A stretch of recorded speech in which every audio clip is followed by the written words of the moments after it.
Assalamualaikum warahmatullahi wabarakatuh. Waalaikumsalam Selamat warahmatullahi. berjumpa kembali para pemirsa di channel Tim Dai Nusantara.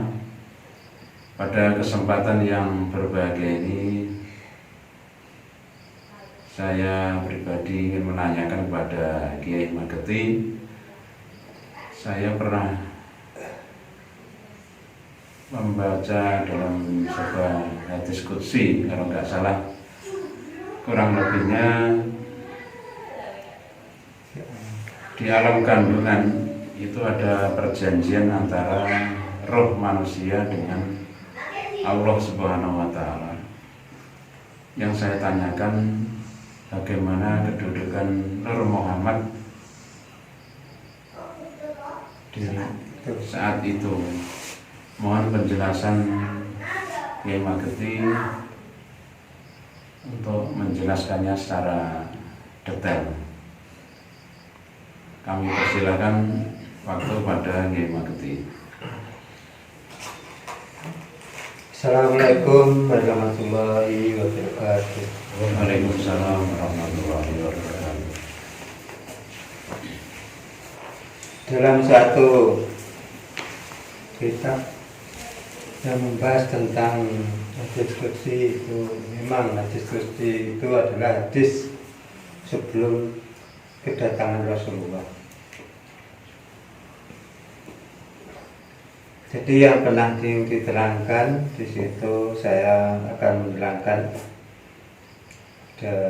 ada dua yang saya tahu. Di Lauh Mahfuz itu saat Nur Muhammad Allah ciptakan, itu ada kisahnya. Di Lauh Mahfuz sebelum bumi diciptakan itu Nur Muhammad sudah ada. Terus ini saya akan menerangkan khusus untuk yang manusia. Soal Nur Muhammad di Lauh Mahfuz itu belum saya terangkan, mudah-mudahan nanti suatu saat akan saya terangkan agar umat Rasulullah akhir zaman itu paham apa kedudukan Nur Muhammad yang sebenarnya. Dalam perjanjian dalam kandung itu antara roh manusia dan Allah itu ada perjanjian. Perjanjian itu yaitu pengakuan bahwa antara Allah dan hambanya. Pengakuan itu telah disaksikan oleh hati atau roh dalam calon manusia itu sendiri. Jadi saya ambil yang manusiawi, yang lain saya ambilkan contoh yang sudah terjadi ini. Sebelum saya bahas yang lebih dalam, yaitu ada suatu di Ka'bah itu kan ada namanya Hajar Aswad. Hajar Aswad itu yang bisa menerima amalannya selain kalimat La ilaha illallah Muhammad Rasulullah. Hajar Aswad itu tidak menerima. Siapapun yang mengamalkan selain itu pasti tertolak. Itu sudah suatu kesaksian, sering kesaksian dari tim kami. Waktu saya terangkan yang di dasarnya itu. Yang kedua kali Nur Muhammad. Nur Muhammad itu sejak di Lauh Mahfuz itu Allah ciptakan berwarna putih karena pecahan dari sifat-sifat Allah itu sendiri.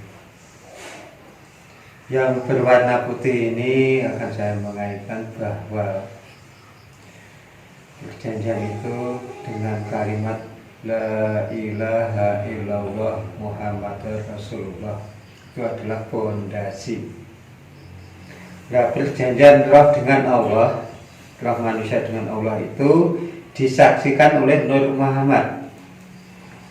Cahaya Nur Muhammad inilah yang menyaksikan antara kehidupan makhluk Allah dan Tuhan.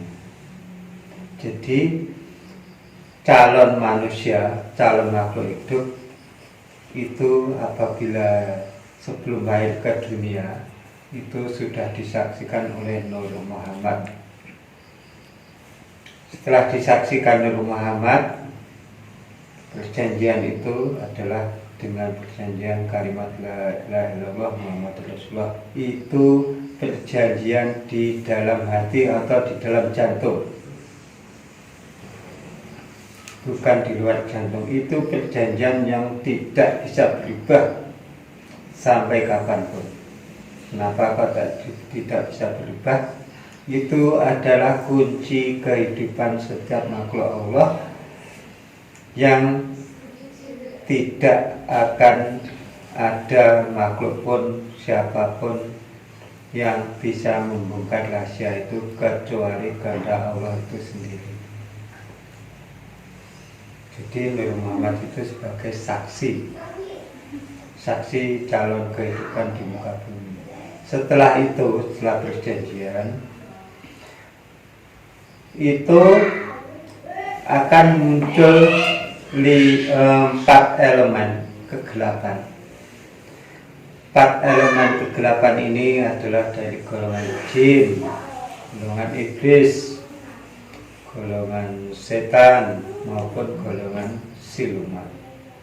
Jadi di dalam hati, dalam jantung itu murni kesaksian Rasulullah.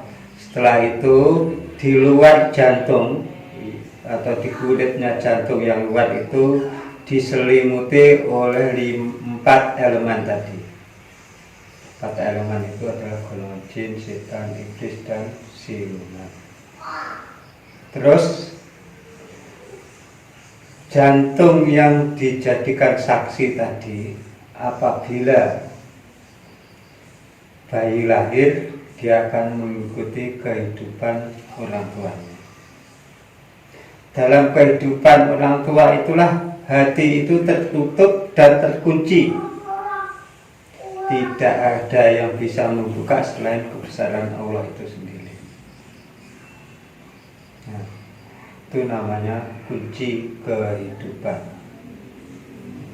Jadi apabila sudah dikunci, yang bisa membuka kunci itu adalah syahadat tauhid dan syahadat Rasul saat sholat. Itu akan bisa kembali ke roh suci kembali. Syahadat yang saat sholat itu dimasukkan ke dalam hati atau jantung, baru hati itu kebuka. Ini loh pintunya, itu maksudnya.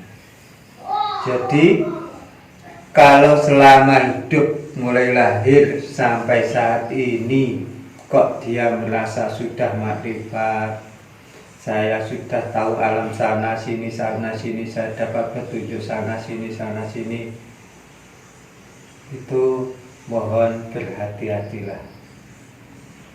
Kalau tidak bisa membedakan antara Nur Muhammad dan 4 lapis kegelapan itu, maka kalian akan terjerumus dalam kegelapan atau kesesatan.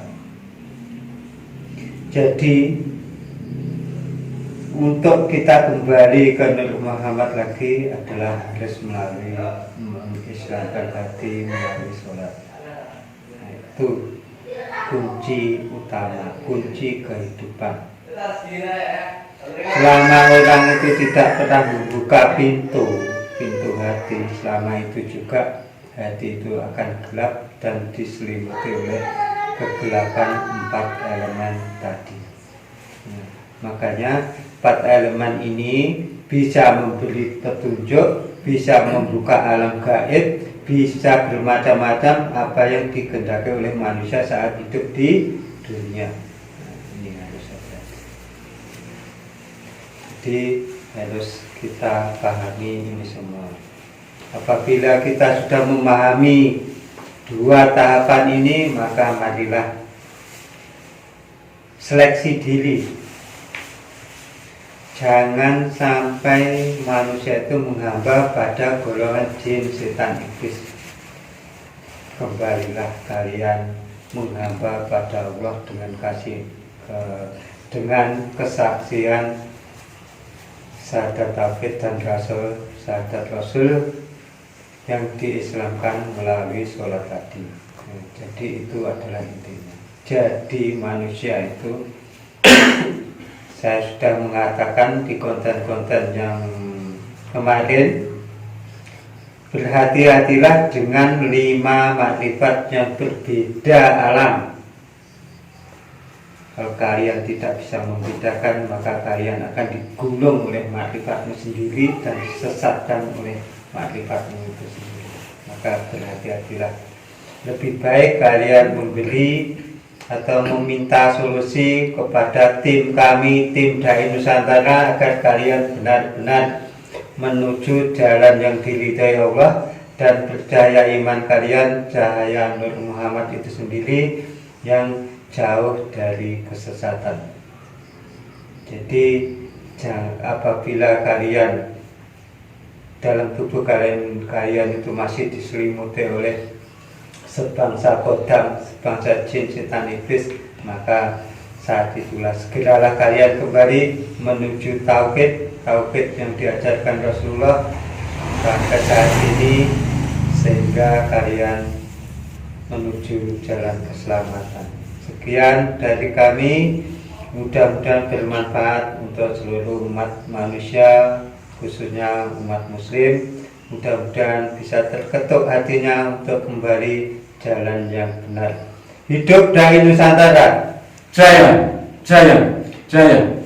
Mohon dukungannya kepada pemirsa untuk menyeleksi diri, dan mohon tombol subscribe, like, share demi kemajuan dai kami. Sekian, assalamualaikum warahmatullahi wabarakatuh. Waalaikumsalam warahmatullahi wabarakatuh. Terima kasih kepada Kiai Mageti atas semua penjelasannya. Semoga bermanfaat untuk kami pribadi dan para pemirsa pada umumnya. Sekian, assalamualaikum warahmatullahi wabarakatuh. Waalaikumsalam warahmatullahi wabarakatuh.